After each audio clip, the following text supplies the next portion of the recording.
ETF index mutual funds నేర్చుకుని stock మార్కెట్లో రాణించాలనుకుంటున్నారా? వెంటనే ఈ నెంబర్కి కాల్ చేయండి. రమగారు ఏదైనా మంచి కథ చెప్తారా? చందమామ కథ చెప్తా. ఓకే. మాటకారి యోధుడు. ఓ బాగుంది కదా. బాగుంది. ఏదైనా కార్యసాధకులకి తెలివితేటలు ఉండాలి జయ.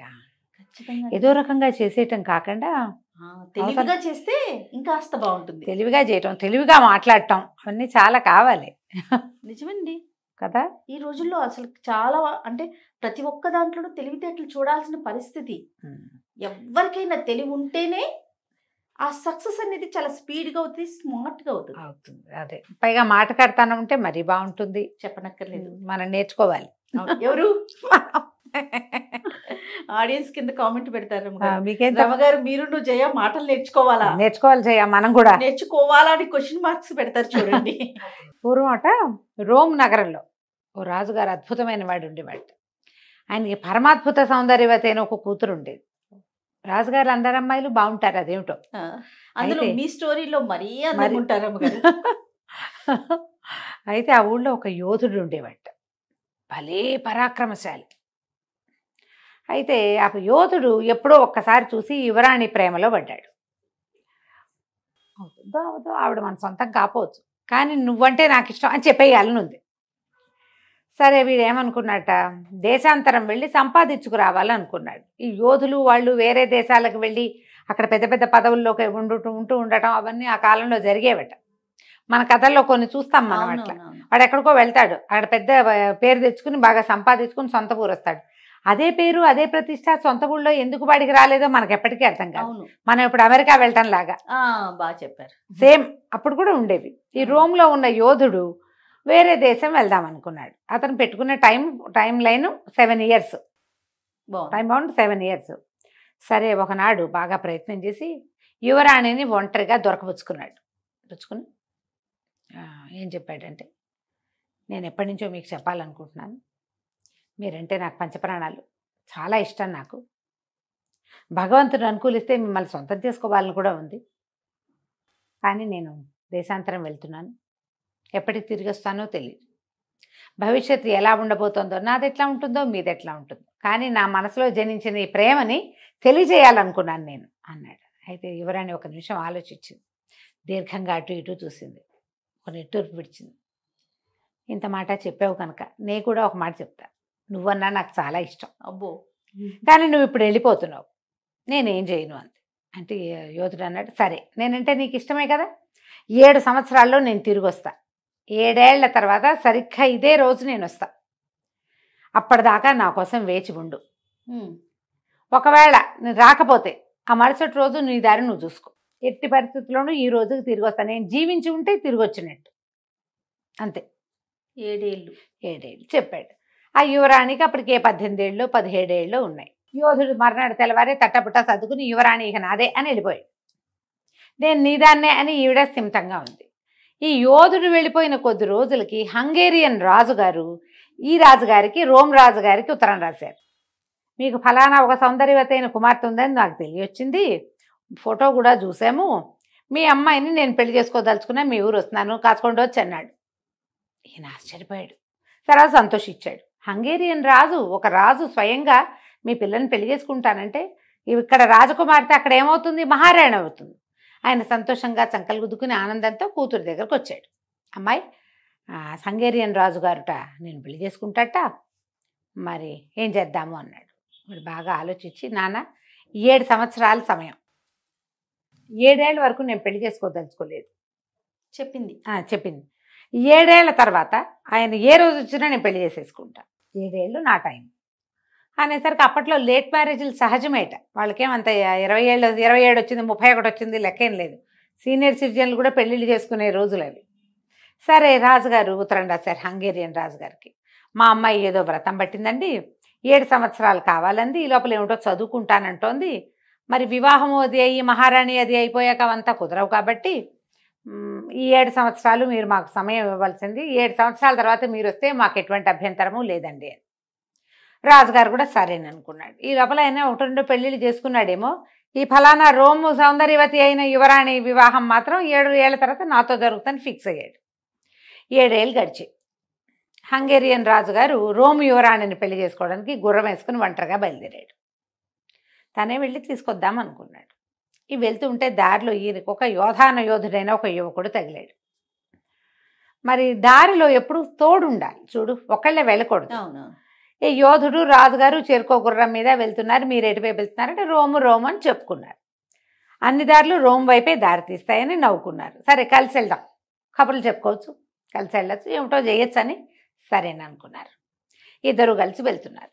వెళ్తుంటే ఏమైంది, ఈ అబ్బాయి దిగలేదు కానీ ఒక ఇది వచ్చింది, ఒక చెరువు లాంటిది వచ్చింది. రాజుగారి గుర్రం గబుక్కని దిగేసరికి లోతు తెలియక దబుక్కని ముందు పడింది. రాజుగారి బట్టలన్నీ తడిసిపోయినాయి. లోతు తెలియలే, దిగింది లోతు తెలియలే. వీటి యువతలే నుంచున్నాడు యోధుడు. ఇతను ఏమన్నాడు, ప్రభు మీరు ఒక వంతెన తెచ్చుకుని ఉండాల్సిందండి మీతోటి అన్నాడు. అనేసరికి వంతెన ఎట్టా తెస్తారు? ఆయన నవ్వొచ్చింది. ఏమిటో నీ తెలివితేటలు, భలేవాడివి, వంతెన ఎవరైనా తేగలరా? ఇంత చెరువుని దాటే వంతెన ఎవడు వెంట పెట్టుకు రాగలడు? అదే కదా, భలేవాడిపోయి నువ్వు, ఏమిటో నువ్వు ఎవరో తెలియగలవాడు అనుకున్నాను, నీకేం తెలివితేటలు ఉన్నట్లేవే బొత్తిగా అన్నాడు. ఇద్దరు కాస్త ఒక గుర్రం దిగాక దాని లోతు అర్థమైందిగా, వెనకాల వాడు నిదానంగా దిగి గుర్రాన్ని ముందుకు తీసుకుపోయాడు. పెద్ద వాన వచ్చింది. రాజుగారు శుభ్రంగా తడిసిపోయాడు. తడిసిపోతే యోధుడు అన్నాడు, మహాప్రభు మీరు మీ ఇంటిని వెంట తెచ్చుకుని ఉండాల్సిందండి, ఇల్లు ఉంటే తడిసేవారు కాదు మీరు అనేసరికి రాజు అన్నాడు, మా ఇల్లు ఏమిటి చిన్న ఇల్లు, గుడిసె అనుకున్నావేమిటో, నేను రాజుని, చాలా పెద్ద భవంతి కోట మాది, దాన్ని ఎట్టా వెంట పెట్టుకొస్తాం, నువ్వు మరీ విడ్డూరంగా ఉన్నావు, ఉన్నా కొందుకి నీ తెలివితేటలు తక్కువగా కనపడుతున్నాయే నాకు, భలేవాడిపోయి అన్నాడు. అయ్యింది. ఇంకా ముందుకు నడిచారు. బాగా కొన్ని గంటలు అయ్యేసరికి ఆకలేయటం మొదలుపెట్టింది. ఏమిటో ఆకలేస్తున్నట్టుంది అన్నాడు. మహాప్రభు నా దగ్గర భోజనం ఉంది, నాతో భోంచేస్తారా మీరు అని అడిగాడు యోధుడు. అదే అలాగే, నాకేం అభ్యంతరం లేదు, మార్గమధ్యంలో ఎవరితోటైనా తినచ్చు, భోజనం చేద్దాం అన్నాడు. ఆ అబ్బాయి ఏదో ఇంత ఫుడ్ పుచ్చుకొచ్చాడు ఆ కుర్రాడు. ఈయన అతను పంచుకుని తిన్నారు. అన్నం తింటుంటే తిండి తింటుండగా వాళ్ళు ఏవో రొట్టెలో గిట్లో తింటారు ఆ దేశంలో. ఇతను ఏమన్నాడు, మీ అమ్మా నాన్నని తెచ్చుకోవాల్సిందండి మీరు, అమ్మా నాన్న లేకుండా వస్తే ప్రయాణంలో కష్టం అన్నాడు. అనేసరికి రాజుగారు ఆశ్చర్యపోయి, మా నాన్న ఏనాడో పోయాడు, మా అమ్మ కడు వృద్ధురాలు, ఆవిడ భవంతిలోనే అటు ఇటు నడిచేది లేదు, వాళ్ళని వెంటేసుకుని పెళ్ళికెళ్తూ పెళ్ళిని సంకటి పెట్టుకెళ్ళినట్టు పెద్దవాళ్ళని వెంటేసుకుని ఎట్టా వెళ్తానో, ప్రయాణంలో అమ్మా నాన్న ఎందుకు, నువ్వు భలేవాడివి అన్నాడు. నువ్వు అసలు మూర్ఖుడుగా కనపడుతున్నావు, నువ్వు తెలివిగా లేవు, నీ మాటలు ఏవి, నువ్వు తెలివి తక్కువ వాడివిగా ఉన్నావు, ఎట్ట బతుకుతావో ఏమిటో నోయి నువ్వు అంటే ఇతను ఏమన్నాడు, దాందే ఉందిలేండి, ఎవడి తెలివి వాడిది, ఎవరి రకం వాళ్ళది కదా, మీ తెలివి మీదే, నా తెలివి నాది. రోమ్ దాకా వచ్చారు, మహానగరంలోకి ప్రవేశించారు. ప్రవేశిస్తుంటే ఈ అబ్బాయి చెప్పాడు, బాబు ఇక్కడి నుంచి మన దారులు చేలుతాయండి, మీ దారిని మీరు వెళ్ళండి, నేను 7 ఏళ్ల క్రితం వాలేసి వచ్చాను, దాని పరిస్థితి ఎట్లా ఉందో చూసుకోవాలండి, బతుకుంటే మళ్ళీ కలుసుకుందాం అని రాజుగారికి నమస్కారం పెట్టి వెళ్ళి అబ్బాయి దారిని అబ్బాయి పోయాడు. మన రాజుగారి హంగేరియన్ రాజుగారు రోమ్ రాజుగారి ఇంటికి చేరారు. భవంతి బయటికి వెళ్ళంగానే ఈయన గుర్రం చూసి వాళ్ళు గుర్తుపట్టారు. ముందే ఉత్తరం రాసి ఉంటాడు నేను వస్తున్నానని. మంది మార్బలం అందరు ఎదురొచ్చి ఆయన లోపల తీసుకెళ్లారు. సరే భోజన భాజనాదులు చేయిస్తున్నారు. యువరాణి అనుకుంటోందనమాట, 7 ఏళ్ళు అయింది, హంగేరియన్ రాజుగారు వస్తానని ఉత్తరం రాశాడు, యోధుడు వస్తాడు రాడు, నేను ఇంకా రాజుగారిని పెళ్లి చేసుకోవాల్సిందేనేమో అని అనుకుంటాను. ఇంతలో ఏమైంది, పెద్ద రాజుగారు కొత్తగా పెళ్లి కొడుకు రాజుగారు తిండి తింటున్నారు, భోజనాలు చేస్తున్నారు. ఆయన చెప్పాడు, మీరు ఒంటరిగా వచ్చారా, ఎలా వచ్చారు, ఎవరు వచ్చారు మీతోటి, బాగా తోలుకొని రాగలిగారా, ఒంటరి స్వారీ విసుగుపుట్టలేదా, కుశల ప్రశ్నలు వేస్తారు చూడు. అవును, కుశల ప్రశ్నలు వేస్తే దారి మధ్యలో ఒక కుర్రాడు తగిలాడండి. వాడు వెరీ ఇంట్రెస్టింగ్ పర్సనాలిటీ, వాడు తమాషాగా మాట్లాడతాడు, గుర్రం అది బాగా తోలాడు అనుకోండి, మంచి పెద్ద భారీకాయుడు, కత్తి తిప్పడం వచ్చిన వాడేను, కానీ వాడి తెలివి తక్కువ వాడండి, వాడేంటో విచిత్రంగా మాట్లాడాడు. మరి పెద్ద వాన వచ్చింది,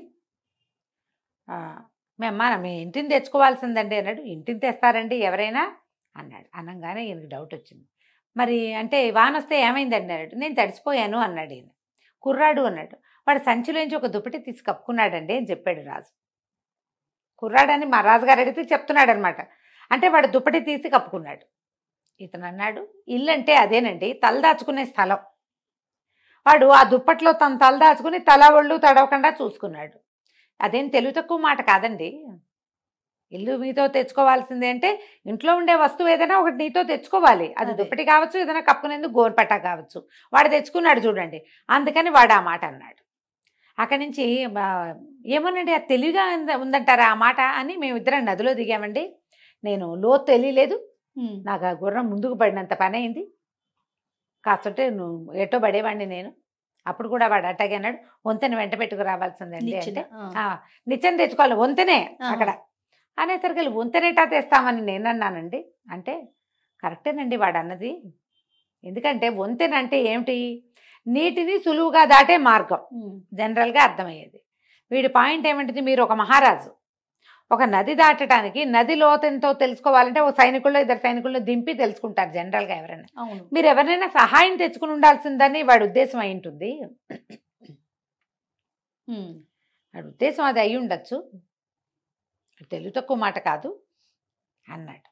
ఇంకా ముందుకు వచ్చాక వాడు, మేమిద్దరం కలిసి భోజనం చేసామండి. వాడే పెట్టాడు అనుకోండి తిండి.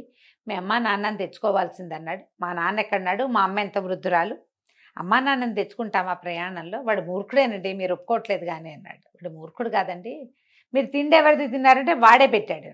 వాడి ఉద్దేశం అన్నపానీయాలు అమ్మా నాన్న అంటే. మీరేం చేశారు, ఇంత దూరం ప్రయాణం చేస్తూ ఏం తెచ్చుకోవాలా తిండి, ఆ మార్గ మధ్యలో తినడానికి తిండి తెచ్చుకోదు. ఓహో, వాడు తెచ్చుకున్నాడు. అమ్మా నాన్న అంటే ఏమిటి, మన తిండి తిప్పలు అమ్మా నాన్ననే చూస్తారు. వాళ్ళని మనతో తెచ్చుకోవడం అంటే తిండి తిప్పలు తెచ్చుకోవటం అని, అన్నపానీయాలు వాడు తెచ్చాడు మీరు రాలేదు అనేసరికల్లా రాజుగారికి నిజమేనేమో అనిపిస్తోంది కానీ వాడు మరీ విచిత్రంగా మాట్లాడతాడండి. 7 ఏళ్ల క్రితం వలేసి వచ్చాను, దాని సంగతి చూసుకోవాలని నన్ను వెళ్ళిపోయాడు నా దగ్గర నుంచి అన్న. అబ్బాయి ఏడి మీతో ఎందుకు రాలేదు అని అడిగితే ఆయన ఈ మాట చెప్పాడు. చెప్పగానే రాజుకు స్ట్రైక్ అయిపోయింది. ఓహో వీడు వాడేనని. ఉండండి మీరు ఇక్కడే, నేను ఇప్పుడే చూసేస్తాను. నేను పరిగెత్తుకుంటూ అంతఃపురంలోకి పరిగెత్తాడు. యువరాణి ఏది, మాటకారి కుర్రాడు రాజుతో ప్రయాణం చేస్తూ తన ఐడియా మొత్తం ఆయనకి చెప్పి నేను ఈ పని చేస్తానని పెద్దరాజు గారికి తెలియజేసాడు. వెళ్ళంగానే యువరాణి లేదు. యోధుడు వచ్చాడు, ఆ అమ్మాయిని వెంట పెట్టుకుపోయాడు. రాజుగారి అమ్మాయిని పెళ్లి చేసుకోవడం ఆ రోజుల్లో చాలా సహజమైన క్రియగా జరిగేది. వెళ్ళిపోయాడు.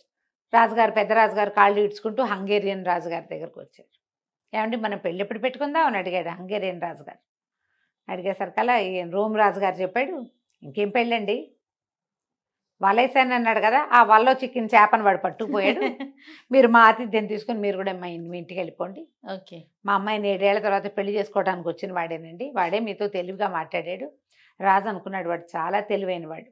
అంతే అంతే. ఇంకా కథ కంచికి మనం ఇంటికి. మాటల మరాఠీ మాటకారి యోధుడు. మాటకారి యోధుడు చాలా బాగుంది రమ్మగారు.